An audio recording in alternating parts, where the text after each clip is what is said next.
What's going on, DJs? In today's video, I'm going to talk about money and the things that I invest in to further my business and, of course, the personal financial wealth.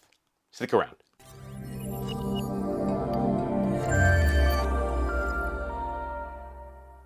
Welcome back to the channel, everyone. Let's just get right into it.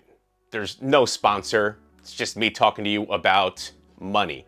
There are a lot of DJs who hit me up and say, hey, you are, or you seem well off. I have a video about social media and why you should not really compare yourself to people because you're comparing potentially your average or your worst moments in life and your worst financial situations to that of other DJs in their top 90th percentile. So somebody's best part of their life and you're comparing it to what may be the worst time of your life. Back in 2012, I was broke. Booked a ton, touring, traveling, sports, you name it. I had great clients. I was in the clubs 5-6 nights a week, sometimes 2 clubs. I invested my money with a friend who was starting a business. It was supposed to be a new age sports meets entertainment agency. Flopped. I mean, it flopped. And I don't speak to that person anymore because guess what? It flopped because he took all my money. Legitimately took all my money. Everything that I had worked towards saving. Everything from the times that I touched turntables back in 1995 to that point in my life. I trusted it, so I invested it. And we were broke. You know, it was so bad that there were times that my wife and I, you know, she wasn't my wife at the time, we were living together, but there were times that I would say, all right, well, you know, she's hungry. I need gas in the car to get to the next gig, so I'll have peanut butter and jelly sandwich. We'll have salads. And when I say salads, I mean like you let a bag of salad and you stretch that as far as you can go for the week. We would go to the farmer's market and, you know, with $20, $30, just buy up all the food. And what can you do with that? You can make salad, you can make soup, you can make lettuce wraps. We got by. And thankfully we did because for us, that made our relationship stronger. Finally, as I was able to pay off the debts from that stupid ass business investment and taking out everything from the bank and getting hit with tax debts on that, we were able to pay it off. When I transitioned out of predominantly nightlife to private events is when we saw the biggest amount of growth. Now it's cool and all to be playing in the clubs. If you want to play in the clubs, go ahead. I have a video out about playing in the clubs and doing it for $200 to $300 a night. Just stop it. You're playing yourself. You're getting paid with 1998 prices if you're doing 5 hours at $300 a night. This video is to talk about finances, so that's why I started and being forthcoming with not comparing yourselves to others because yes, I was still driving a nice car. Yes, I was still in nice clothes. Yes, to all of that. Watches, cologne, hanging out with celebrities, hanging out with sports agents, hanging out with athletes and artists. But we were broke. I don't want that to happen to you. So today I'm going to talk about the things that I would invest in if I am a new DJ or a DJ who's been doing it for a while and just seems to struggle with their money. Number 1, always pay yourself today, pay yourself tomorrow, pay yourself 5 years from now, and pay yourself in retirement. So pay yourself today. That is the least amount of money that I put towards myself. Paying myself today is enough to go out to a nice dinner, entertainment, golf, hang out with friends, bourbon night, whatever it may be, that's paying myself today. And that's at the minimum. And of course, we're doing this post IRS taxes. Right around 20% of my net take home is paying myself today. So there's paying myself today, 20%, paying myself tomorrow. Now for me, paying myself tomorrow are the things that we do within 1 to 3 years.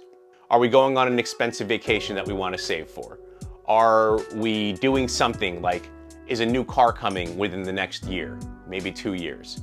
That's paying ourselves tomorrow. And for that, the 20%, we go as aggressively as possible in that.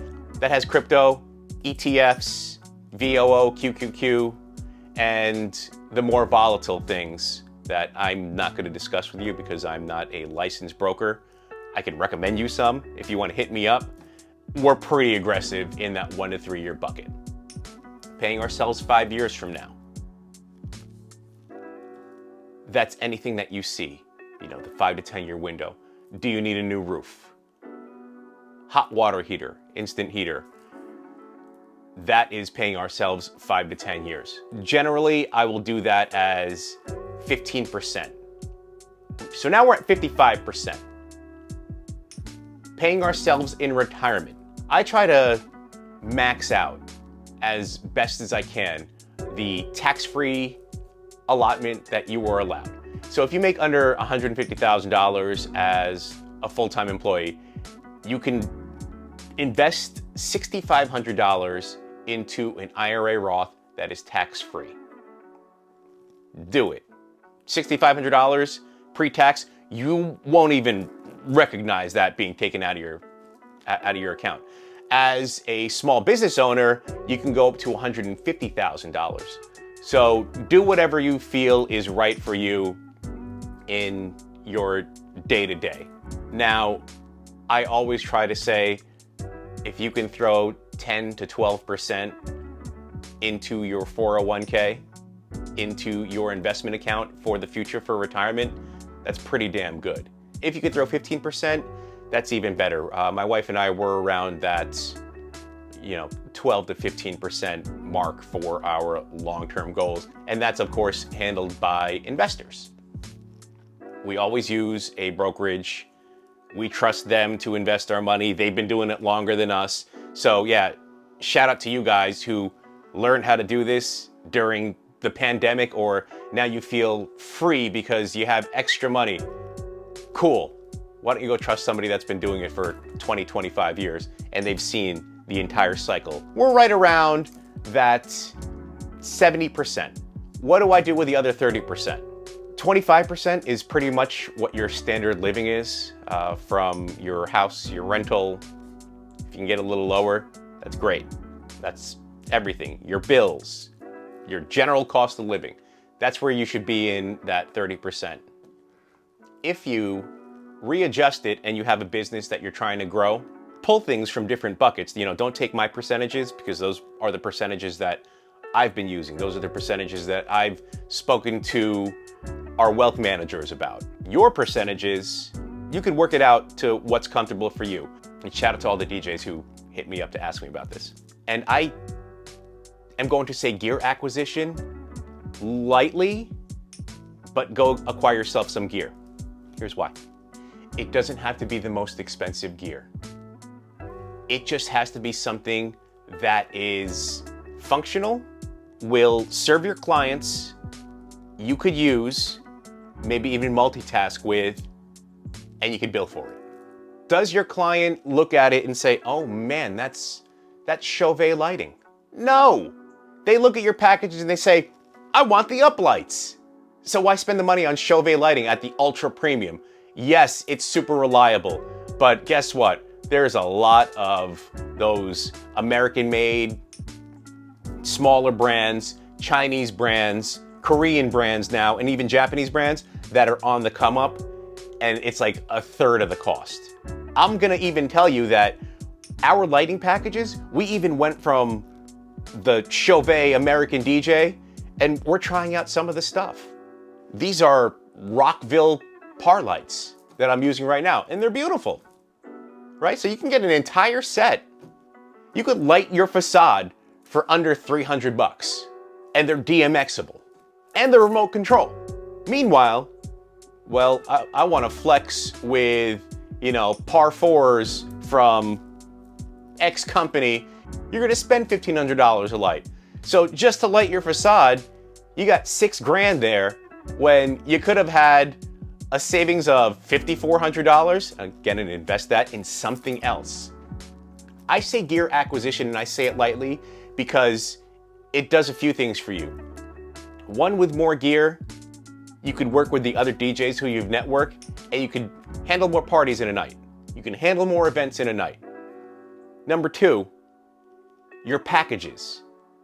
I'm gonna tell you right now, I worked with somebody, I helped build him 4 packages, and he netted $50,000 in profit in his first freaking year doing it. While you're building your offerings out for your corporate clients, your private event clients, you'll see what your true worth is, and you're already on site. So if you're already on site for 6 hours, we've already put, by the end of the event, 20 to 25 hours worth of work. You could be impactful and say, well, I'm just gonna DJ with a basic setup of my controller or my turntables, a facade, and my 2 speakers and my 2 subs, and I'm gonna charge $1,500. Do you know what you left on the table? Uplighting, $795. Columns and towers, $450. Screens, $1,000. And you would have been there for a similar amount of time. You just need a little bit more for the setup of the totems, scrimming, and all that. Though our packages start at $29.95, I will often show a bride, a groom, and our corporate clients, that's great. I have no problem coming in and DJing. Our team is phenomenal, but when you show them what's possible, you show them that ultimate package, well, you could have this for your 500 guests, and your 500 guests get all this ear and eye candy, sparks, whatever it is. Most of the time, they're gonna say, yeah, sure. You know what, let's at least add the uplighting. Let's at least add the 2 towers, because that looks cool. Let's at least add the projection facade, and before you know it, you're billing $6,000. So that's what I'm trying to say to you guys when you're comparing yourself and your business to other DJs. 1, don't do it. 2, their life may not be as rich and wealthy as your life today even. And I can guarantee you for sure, from the time that I was dead broke and I was still out posting, you know, hanging out with so-and-so, sipping champagne with plaques, Super Bowl ring on, I was dead broke. But people are like, wow, you lived that great life. Now you know. And that's how I invest. I invest for safety of today, safety of tomorrow, safety of what expenses are coming 5 to 10 years from now, and we definitely invest heavily in the market, which is a mix of, again, ETFs, regular stocks, and crypto, with a little bit of real estate here and there. Listen, I know it's money and it's a touchy subject, but if you can have that conversation with yourself, you could have that conversation with your partner, with your spouse, it will lead you to this enlightened state of where you're truly at with your finances, and that's step 1. Thank you guys for tuning in. Let me know what you think about this video in the comment section below. And of course, for the DJs, let me know what topics you want me to cover. Live mixes on YouTube coming soon. Thank you all again, and I'll see you in a future video. Peace.